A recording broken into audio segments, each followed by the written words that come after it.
Am I the a-hole for telling my ex his lack of money is not my issue? Original post. I, 36 female, have a daughter, Sadie, 12, with my ex-husband, John, 39. We got divorced 5 years ago and I have primary custody while he sees her 2 weekends a month. Last year, he got married to Amanda, who has sole custody of her kids, 10 and 8 female, from a previous marriage. Amanda's a stay-at-home mom, not for any health reasons or so on. She just doesn't want to work, while John works at a 9 to 5. He makes good money to support them, but not enough to live in luxury. I have a much higher paying job. Since it's just me and Sadie, I make sure she has the best possible life. She goes to a private school, set her up a college fund, and she has much better things than most kids. Phone, clothes, etc. I still managed to raise her to be humble and not take things for granted, and she's one of the hardest working people I know, always making sure to get good grades and keep her room tidy. Well, the last few times she came back after a weekend at John's, I noticed that the clothes she was bringing back in her duffel are A, not her size, and B, much cheaper and poorer quality than what I usually buy for her. I asked her why that is, and she told me that while she's at her dad's, Amanda takes away her nice clothes and gives them to her kids, while Sadie gets the clothes they buy from Target. I asked her if she wanted them back, but she said she didn't mind sharing since all her favorite clothes were kept here.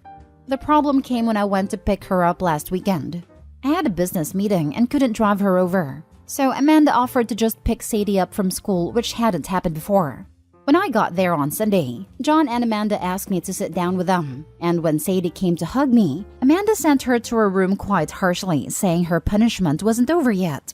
I was confused because Sadie very rarely misbehaves. They sat me down in the kitchen and said that it was unfair for Sadie to be going to a private school while her kids go to a public one, so they decided that Sadie would be pulled out of private school and put in the same school as the girls.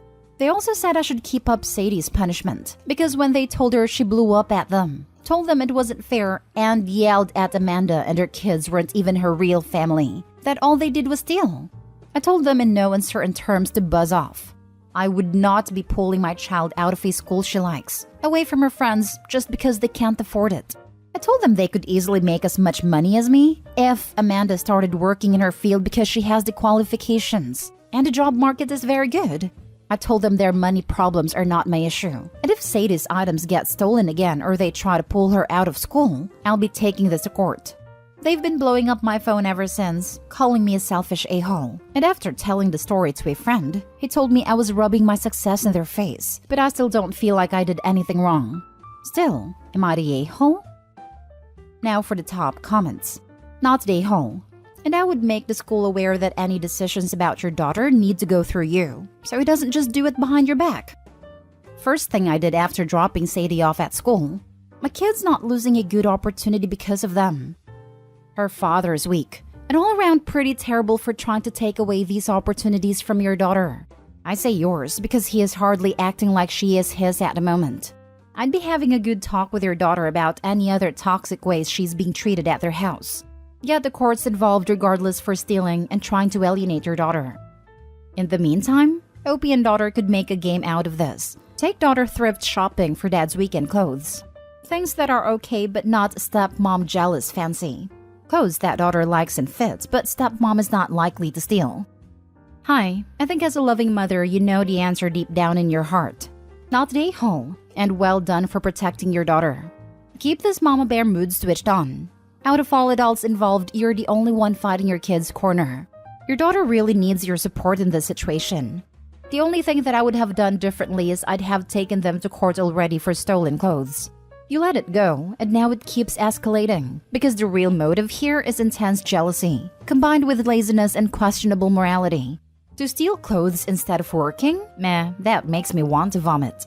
These people are adults and won't change, so reasoning with them is not a viable option. I would involve Child Protection Service to start with, because stealing clothes and pulling your daughter out of school against her will and without consulting her mother is abuse. Please report it, or your child will get more of the same. Also, I'm not sure if your daughter benefits from seeing her father. Even during the short time they're together, he manages to mistreat her. It's another thing to discuss with Child Protection. I would do it without warning and any previous talks with her dad or Amanda, so that they wouldn't be able to prepare on how to dodge it. What you're describing is serious, and it's time to take an action. Good luck, and please take good care of yourself. Your lovely daughter needs your help right now. Thank you so much for your comment. I'm really considering that, but haven't done it up until now because I didn't want to ruin Sadie's relationship with her father. As it is, she's decided she doesn't want to go back, so I'm gonna take quite a lot of pleasure in getting my revenge for what they did to her. Best of luck to you. I'm glad your daughter won't be exposed to any more of it. I don't know how it works where you live. Can your ex take you to court for withholding his daughter from him, or she's old enough to decide for herself? He can take me to court if she doesn't go, and she can only make choices about her living situation at 16. But I'm planning on contacting my lawyer ASAP to at least start the process of getting the sole custody before her next visit. Then hopefully I can keep her with me until the decision's final. Now for the first update. I got temporary guardianship while waiting for a court hearing. We're going to try to get full custody and have John get 1 day a week of visitation, supervised for at least the first few months and no contact with Amanda or her kids. This way, he still sees Sadie just as much and they can try to repair their relationship, but she doesn't have to go back there. All contact between us is made through emails which are CC'd by my lawyer, and I've asked for Sadie's things back. I've talked to Sadie, and we've decided that she's going to try therapy for a little while to help deal with everything that's happened. Update 2. We've had a hearing and our custody arrangement's been modified. Any and all decisions relating to Sadie are made by me and me alone. John has supervised visitation once a week and Sadie will continue in therapy to deal with all the issues Amanda and company have caused her.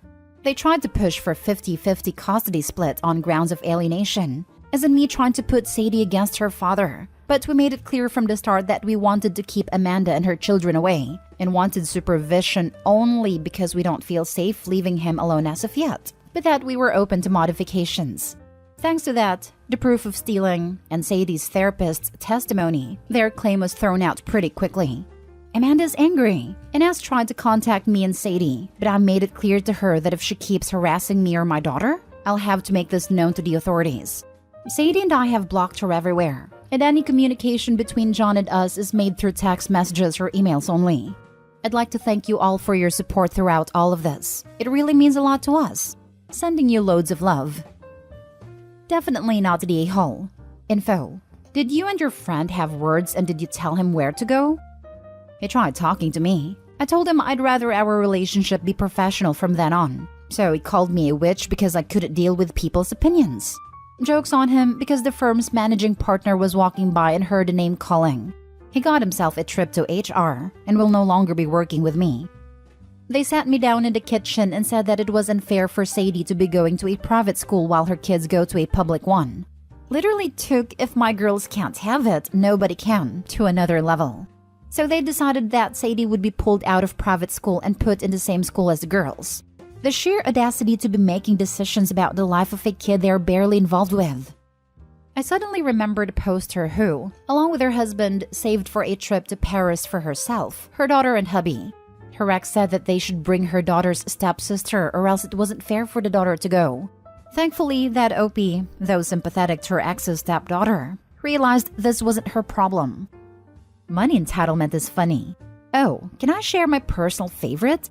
It was the one that was posted here of a dude that was with his girlfriend for 4 years, and her dad died leaving her a huge inheritance, and he was all pissy because she was managing her money like a mature adult, like selling an extra house and giving the money to her mom so she could live comfortably, and he was fighting her for not sharing it and asking him if he needed any of her inheritance. Then he recommended couples therapy, then quit when the therapist and girlfriend ganged up on him.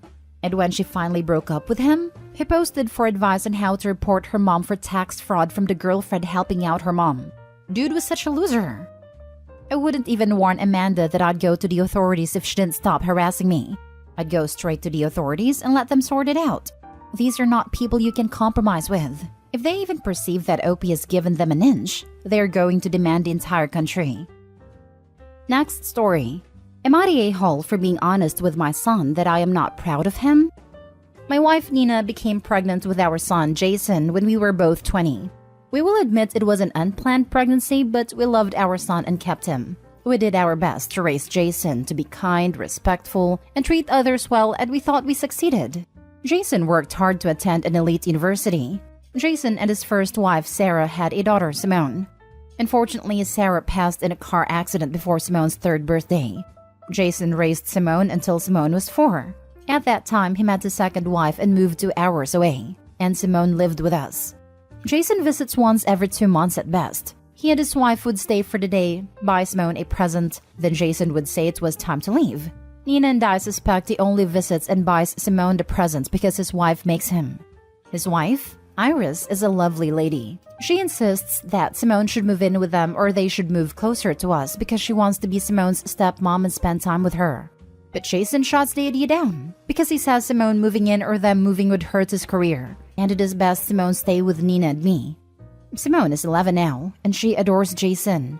She makes drawings and cards for him, constantly bakes treats to send him. It is devastating for her because her dad is her hero, and he does not want to spend time with her. Her birthday was in July, and she cried when Jason did not call her to wish her a happy birthday. Iris tried lying to Simone to make her feel better that the phone lines went down, and Jason did not forget, but Simone did not believe her. Simone is at summer camp all this week, and Jason invited us to a party to celebrate receiving a promotion. During the party, Jason told me about how much more money he makes with his promotion and his job title, and he asked, "You should be proud, old man. Job title and an elite university alumni." I sighed and told Jason that I honestly have not been proud of him as of late. He may have a well-paying job, but he treats his own beautiful daughter as if she doesn't matter. Simone is his own little girl. She loves him so much and he doesn't even seem to care. Nina came back with drinks and Jason told her what I said. Nina told him that she agreed with me and he does not treat Simone right. Most of the family says that I and Nina were in the wrong to tell Jason I was not proud of him.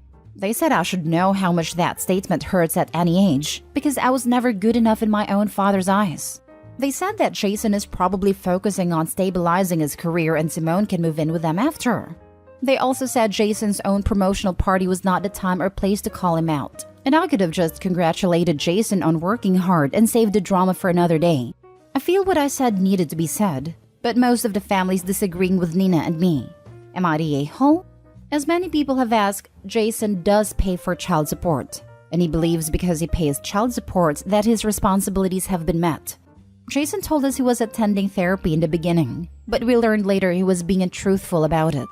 Simone sees a child psychologist, but she seems to talk to the psychologist more about school and friends rather than Jason. Many of the comments have also suggested that Simone could resemble Sarah and cause too many bad memories for Jason.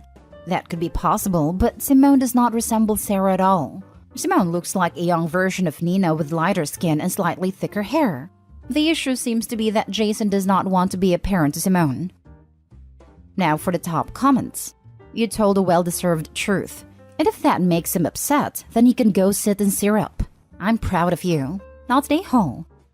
He stopped being a real dad when she was 4. Now he's 11. So he had 7 years to stabilize his career. And he doesn't even want to go to therapy. I lost someone close to me. And to me it looks like he chose to forget that part of his life after his wife died, instead of dealing with it. That is why he is such a bad father. His daughter is a reminder of what could have been and what he lost. So he cuts her off. He is harming himself and his child, and sets himself for a lot of family drama. OPS's parent needs to give him a solid kick in the butt so he starts going to therapy.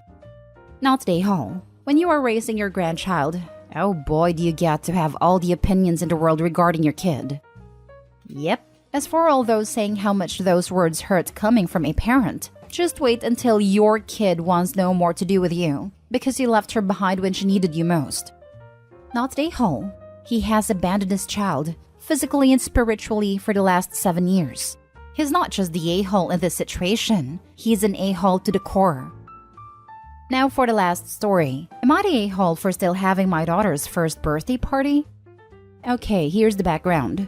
My 24 female friend, 24 female, and I gave birth on the same day. Her due date was supposed to be 2 months later, but her baby came early. We were both so excited. Unfortunately, 6 months ago, her baby passed on. I cannot begin to imagine her pain.